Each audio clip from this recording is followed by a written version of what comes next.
In this class, we will discuss another topic on law and regulation governing accounting, which is the international regulation of accountancy profession. For this topic, international regulation of accountancy profession, we have to consider any other authorities are responsible for governing the accountancy profession. And in our another class, we discuss about the local authorities or tax authorities requirements. But for accountancy profession, it would prefer to issue its own regulations and deal with the problem itself. In other words, we have the accounting standards. We always mention about the accounting standards. So you may have a question on how the accounting standards are developed, or how do they be in the present view or the present mode. So I would like to share with you some of the historical background on the accounting standards, on how or why do we have the accounting standards. And by 1970s, there were a wide range of different accounting standards being applied in different countries across the world. So at the beginning, which is on 1970s, we found a lot of accounting standards, and in different countries, they were not consistent. They are different with each other. So a lot of accounting standards at that point of time. And to deal with this problem, the International Financial Reporting Standards, that is the IFRS Foundation, was formed trying to harmonize accounting standards in different countries.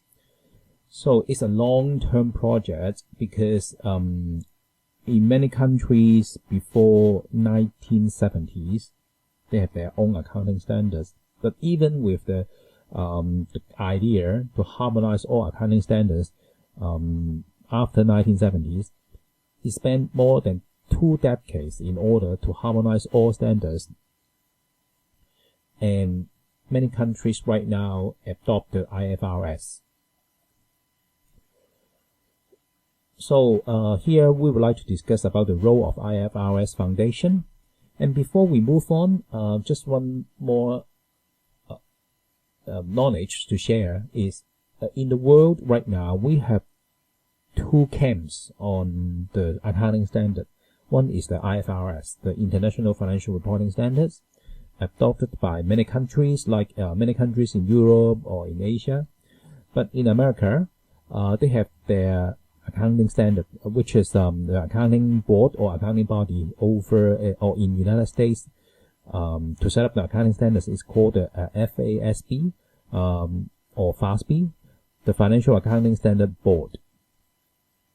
And right now, there's no intention to merge of IFRS and FASB together. And FASB, the Financial Accounting Standard Board in United States, right now would like to be an independent body by setting its own accounting standards for American markets. So let's go back here, the role of IFRS Foundation. The IFRS Foundation is the supervisory body for the International Accounting Standards Board and is responsible for governance issues and ensuring each member body is properly funded. So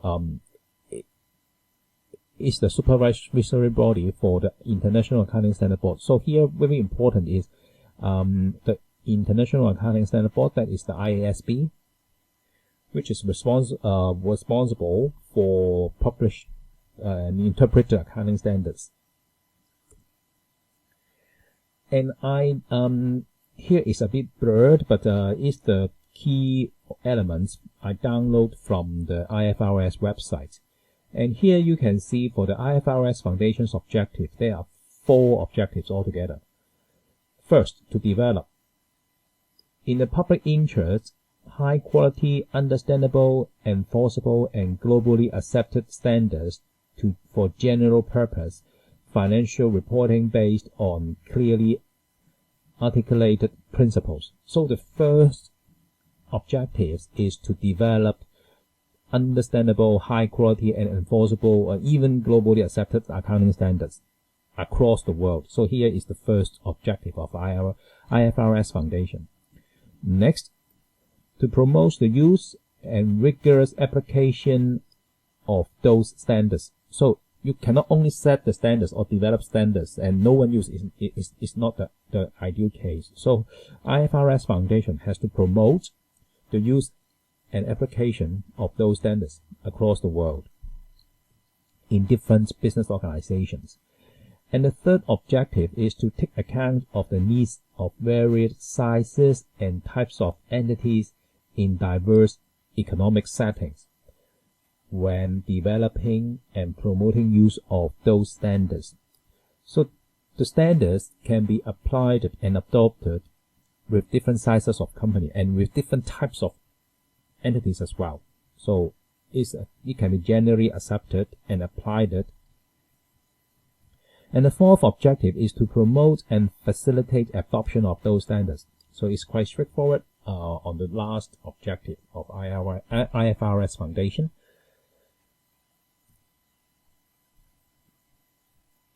So here, let's move on.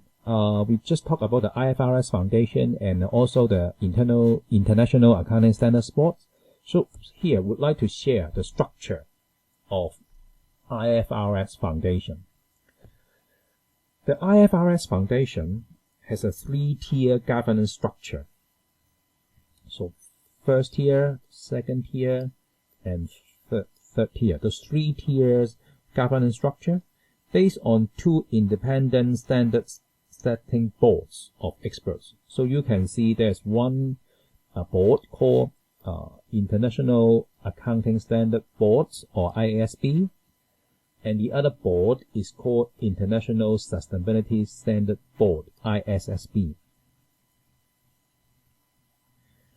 And for this board, they are governed and overseen by trustees from around the world.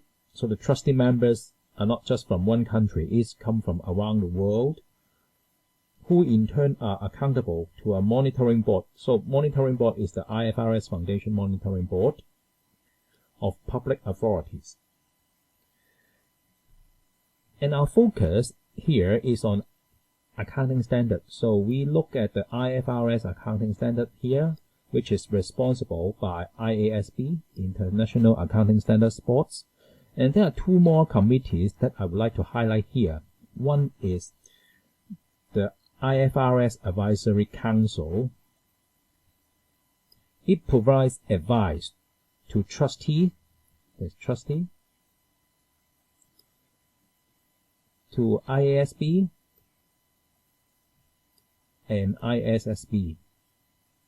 So the IFRS Advisory Council provides advice to 3 parties. First is to the foundation trustees, and also it provides advices to Accounting Standard Board here, as well as Sustainability Standard Boards. And there's one committee here called IFRS Interpretations Committee. It provides guidance to Accounting Standard Board. So here we would like to focus on the accounting standard setting party here, the IASB, the IFRS Advisory Council, as well as the IFRS Interpretations Committee. So we have the IFRS Foundation, and as said, we have the International Accounting Standards Board, which is the core member in setting the accounting standards. So here, it is an independent standards setting body which is responsible for the development and publications of IFRS and interpretation. So it is the main body or main board to be responsible for development and publication of the accounting standards. As said, there is a committee called IFRS Interpretations Committee, or IFRS-IC. And it reviews widespread accounting issues on a timely basis and provide authoritative guidance on these issues. In other words, it provides authoritative guidance on any widespread accounting issues in the business world. Another important council here is called IFRS Advisory Council, IFRS AC. And three major objectives of this council are: first, advising the IASB, International Accounting Standard Board, on agenda decisions and prioritizes in their work. And next, informing the IASB of the views of the council with regard to major standard setting projects. And third, it gives other advice to the International Accounting Standard Board or to the trustees. So for accounting standard, we can see the IFRS Advisory Council advised the agenda of which accounting standard should be published first, because it's advised on the agenda and also on the priorities. Also, it gives the view with major accounting standard setting projects as well. But the major role here is under IASB, because for any accounting standards, the main driver is on IASB. The council, IFRS AC, is only an advisor to provide some opinions or comments to International Accounting Standards Boards.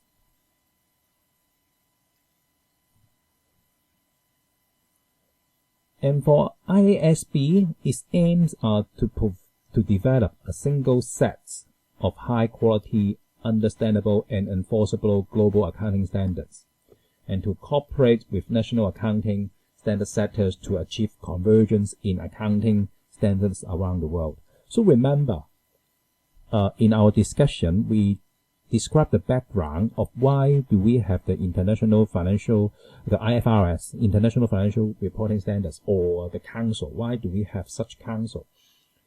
And because we have different standards across different countries, and it is bad to the investors because they need to compare the standards across different countries. It's very time consuming for the investors to invest globally. So this is the background. Why do we have the convergence of accounting standards, the demand? Because it's come from the investor. So for International Accounting Standards Board, it helps to solve the issue by providing the one standard which is high quality, understandable, and enforceable. And standards produced by the IASC, the forerunner to the IASB, are called International Accounting Standards, or IAS.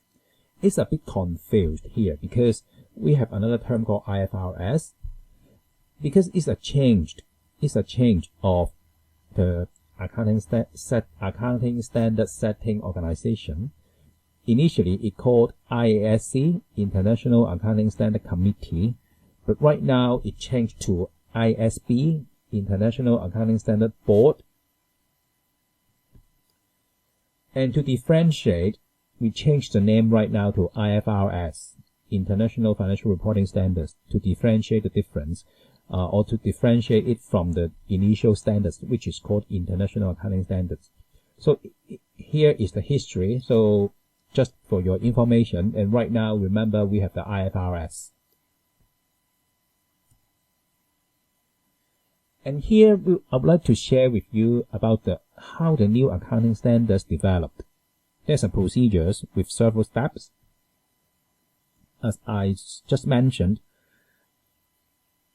the IFRS AC, the IFRS Advisory Council, advise the agenda and priorities of the standard to be set, or new standard to be set.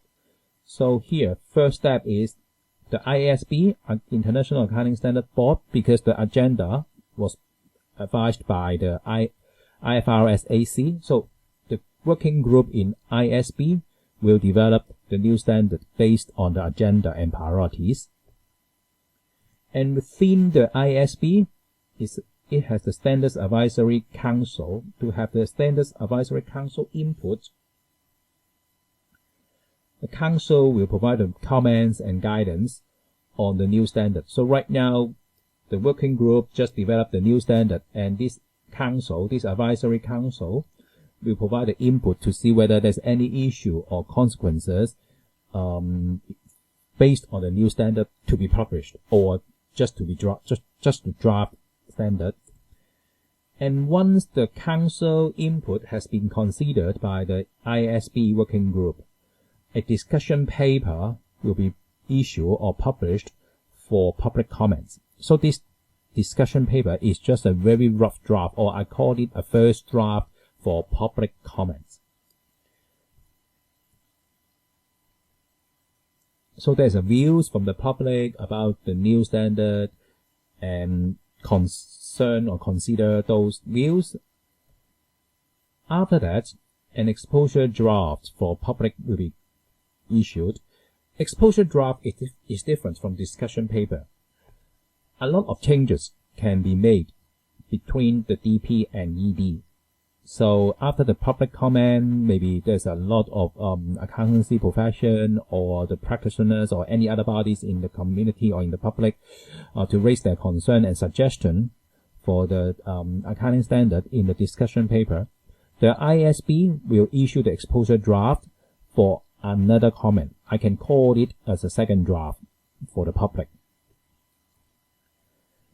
And even for the exposure draft, it covers the considerations or the concerns by the public in the DP stage, but there may be some concerns that they are not addressed or need to be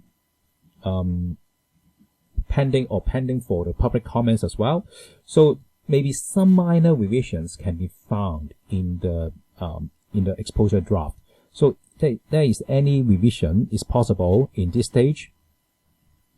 So once the revision on exposure draft is done, then the new accounting standard or revised accounting standards will be issued, or here we call IFRS issued. It's not just new standard. Sometimes for any accounting standards already published before, there's a revision. It needs to go through the same logic or same procedures here. That is, need to have council input, and then with the discussion paper. After that, we have the exposure draft, and then we issue the IFRS. So we have one very simple in-class question for you here. Which of the following develops and publishes IFRS and interpretations? So here we said there's an ISB, IFRS IC, and IFRS AC. So which one develops and publishes international financial reporting standards and interpretations? I think it's very clear after our discussion in this class on this question.